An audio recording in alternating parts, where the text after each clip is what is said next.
کے ٹاپکس ہیں فرضیت، اہمیت اور مصارف۔ اب فرضیت پہلا ٹاپک ہے، پہلی ہیڈنگ ہے آپ کی بک کے صفحہ نمبر 109 پہ دی گئی ہے، اس کی ایکسپلینیشن کر رہی ہوں، وضاحت کر رہی ہوں۔ زکوٰۃ کے لفظی معنی ہیں پاک ہونا، نشو و نما پانا اور بڑھنا۔ یہ مالی عبادت دین اسلام کا ایک اہم رکن ہے جو ایک صاحب نصاب مسلمان پر اپنے مال میں سے ایک خاص شرح کے مطابق فرض ہے۔ اب جتنی لائنیں میں نے پڑھی ہیں اس کو تھوڑا ایکسپلین کر دیتے ہیں کہ اس کے لفظی مطلب کیا ہوتا ہے۔ پاک ہوتا ہے یعنی وہ مال، وہ رقم، وہ پیسہ جو ہم کماتے ہیں اور اس کو جمع کرتے ہیں اور جب سال بھر وہ ہمارے پاس موجود رہتا ہے اور ہم اس پہ زکوٰۃ ادا کرتے ہیں تو وہ مال ہمارا پاک صاف ہو جاتا ہے، نشو و نما پاتا ہے اور بڑھتا ہے، یعنی اس میں اللہ تعالیٰ اور خیر و برکت دیتا ہے اور اس میں اضافہ کرتا ہے۔ یہ ایک مالی عبادت ہے، ٹھیک ہے۔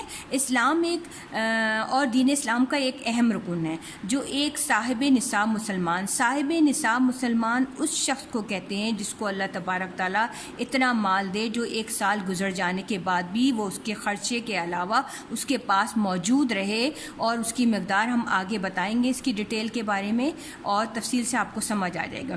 اپنے مال میں سے ایک خاص شرح کے مطابق، یعنی آپ کو وہ بھی دین اسلام نے، شریعت نے اس کی شرح کو، اس کے ریشو کو فکس کر دیا ہے کہ آپ کو اپنے مال میں سے کتنی زکوٰۃ ادا کرنی ہے۔ زکوٰۃ ادا کرنے سے مال میں برکت پیدا ہوتی ہے اور آخرت میں بھی اجر و ثواب ملتا ہے۔ زکوٰۃ ادا نہ کرنا بہت بڑا گناہ ہے۔ قرآن کریم میں اکثر مقامات پر نماز اور زکوٰۃ کی فرضیت کا ذکر ایک ساتھ کیا گیا ہے، چنانچہ قرآن کریم میں ہے اقیموا الصلاۃ وآتوا الزکوٰۃ، نماز قائم کرو اور زکوٰۃ دیتے رہو، اور اس کا حکم بار بار دہرایا گیا ہے، یعنی ان دونوں باتوں کا حکم، نماز قائم کرنے کا اور زکوٰۃ دینے کا، ایک ساتھ بار بار دہرایا گیا ہے۔ یہ تو فرضیت کے بارے میں تھا۔ اب ہم امپورٹنس یعنی اہمیت کے بارے میں آ رہے ہیں، اہمیت کو بیان کر رہے ہیں۔ زکوٰۃ کی اہمیت اس واقعے سے بھی ظاہر ہوتی ہے کہ جب ایک مرتبہ ایک گروہ نے بارگاہ نبوت پر حاضر ہو کر اسلام کی تعلیمات دریافت کی، یعنی اسلام کیا ہے اس کو آپ صلی اللہ علیہ وسلم سے پوچھا، تو آپ صلی اللہ علیہ وسلم نے اعمال میں سب سے پہلے نماز اور پھر زکوٰۃ کا ذکر فرمایا، یعنی ایک مسلمان کے لیے کہ اسلامی تعلیمات ان کو کیا بتاتی ہیں کہ سب سے پہلے نماز ادا کرو اور پھر زکوٰۃ دیتے رہو۔ رسول اللہ صلی اللہ علیہ وسلم کی رحلت کے بعد، یعنی آپ کے وصال کے بعد، جب بعض لوگوں نے زکوٰۃ ادا کرنے سے انکار کیا تو حضرت ابوبکر صدیق نے ان کے خلاف جہاد کیا، کیونکہ آپ خلیفہ اول تھے۔ آپ صلی اللہ علیہ وسلم کے وصال کے بعد آپ مسلمانوں کے خلیفہ اول تھے، اور جنہوں نے زکوٰۃ دینے سے انکار کیا تھا وہ سب مسلمان تھے، لیکن انہوں نے ان کے اس انکار کی وجہ سے آپ نے ان کے خلاف جہاد کیا۔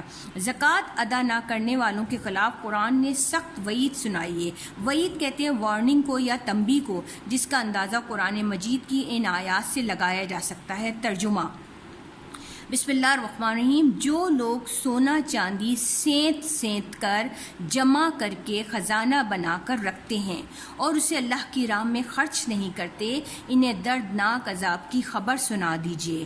اس قیامت کے دن اس سونے چاندی کو جہنم کی آگ میں تپایا جائے گا، پھر اس کے ساتھ ان کے چہرے، ان کے پہلو اور ان کی پشتیں داغی جائیں گی، اور کہا جائے گا کہ یہ ہے وہ خزانہ جو تم اپنے لیے جمع کر کے لائے ہو، اب اس کا مزہ چکھو جو تم جمع کرتے رہے تھے۔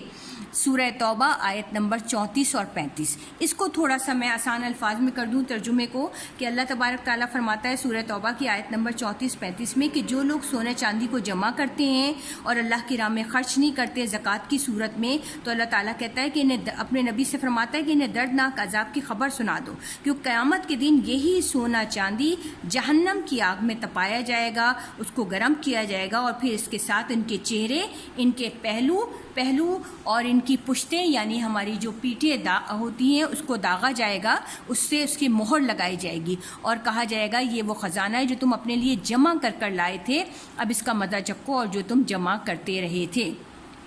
زکوٰۃ سماجی فلاح و بہبود کا بہترین ذریعہ ہے۔ جب ہم زکوٰۃ ادا کرتے ہیں تو ہمارے معاشرے کے لیے وہ فلاح و بہبود کا بہترین ذریعہ بنتا ہے، یعنی غریبوں کو اس سے فائدہ ہوتا ہے۔ زکوٰۃ کے ذریعے معاشرے کے محروم اور مفلس لوگوں کی کفالت ہوتی ہے۔ اس طرح معاشرے میں نفرت و انتقام کی بجائے ہمدردی اور احترام اور باہمی محبت کے جذبات فروغ حاصل ہوتا ہے، یعنی وہ ایک دوسرے سے محبت کا جذبہ پیدا ہوتا ہے۔ زکوٰۃ دینے والے کے دل سے مال کی محبت مٹ جاتی ہے اور وہ اپنے اللہ کی رضا حاصل کرنے کا جذبہ اس پر غالب آ جاتا ہے۔ غریبوں سے ہمدردی ہو جاتی ہے اور دولت گردش کے آ جانے سے معاشرے کے افراد کی مالی حالت بہتر ہو جاتی ہے۔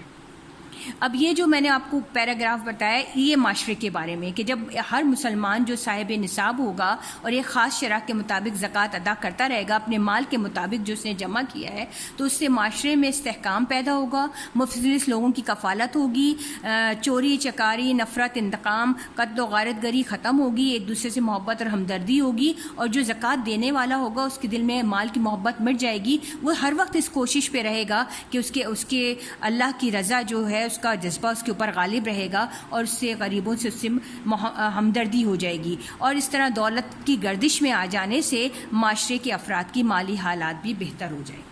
اب ہمارا تیسرا اور آخری ٹاپک ہے مصارف، جو کہ اس لیسن کا سب سے امپورٹنٹ ٹاپک ہے آپ کے ایگزامینیشن پوائنٹ آف ویو سے بھی، اور آپ کو یہ سمجھ لینے سے کہ مصارف کا کیا مطلب ہے۔ مصارف صرف کی جمع ہے، یعنی اب اس زکوٰۃ کو خرچ کہاں کیا جائے، زکوٰۃ کو کن لوگوں کو دیا جائے۔ تو قرآن کریم نے زکوٰۃ کے 8 مصارف بیان کیے ہیں۔ بسم اللہ الرحمن الرحیم، انما الصدقات للفقراء والمساکین والعاملین علیہا والمؤلفات قلوبہم وفی الرقاب والغارمین وفی سبیل اللہ وابن السبیل فریضۃ من اللہ واللہ علیم حکیم۔ سورہ توبہ آیت نمبر 60۔ زکوٰۃ تو غریبوں، مسکینوں، زکوٰۃ کے محکمے میں کام کرنے والوں اور ان لوگوں کے لیے جن کے دلوں کو اسلام کی طرف جوڑنا ہے، اور گردن چھڑانے میں غلاموں کو آزاد کرنا، جو تاوان بھریں، قرض دار اور خدا کی راہ میں اور مسافروں کے سلسلے میں، یہ خدا کی طرف سے ٹھہرایا ہوا ہے، اور اللہ جاننے والا اور حکمت والا ہے۔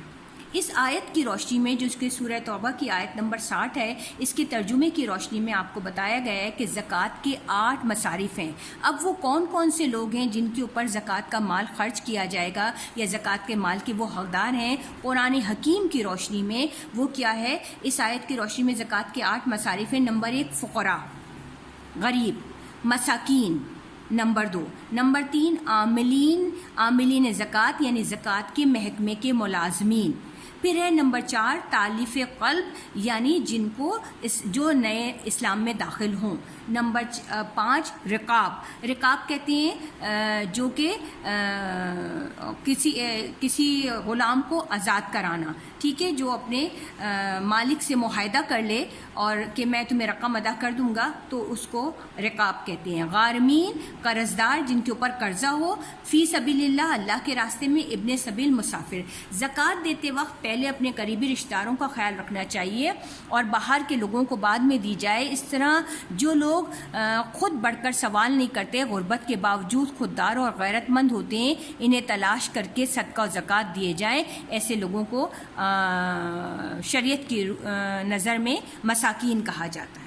اب مزید اس کی تفصیلات ہم سبق کو آپ کو ایکسپلین کر دیا، مختصراً میں نے ایکسپلین کیا ہے، لیکن انشاءاللہ جیسے جیسے میں اب آپ کو کوشچن کراؤں گی۔ آپ کا پہلا کوشچن ہے زکوٰۃ کا مفہوم، اس کی فرضیت بیان کیجیے۔ آپ زکوٰۃ کا ٹائٹل پیج بنائیں گے، انڈیکس بنائیں گے موضوعاتی مطالعہ کی کاپی میں، اور پھر زکوٰۃ کا ٹائٹل پیج بنائیں گے۔ انشاءاللہ یہ فرسٹ کوشچن لکھیں گے اپنی بک سے، زکوٰۃ کا مفہوم، اس کی فرضیت بیان کریں۔ اس کے بعد لکھوانے کے ساتھ ساتھ میں آپ کو ایکسپلین بھی کرتی جاؤں گی تاکہ کوئی مشکل آپ کے لیے نہ رہے گی۔ انشاءاللہ آپ اس کو آسانی کے ساتھ یاد کر سکیں گے اور لکھ سکیں گے، اور انشاءاللہ نیکسٹ ویڈیو میں ہم ریٹن کی طرف آئیں گے، تحریری کام کی طرف آئیں گے۔ والسلام علیکم ورحمۃ اللہ وبرکاتہ۔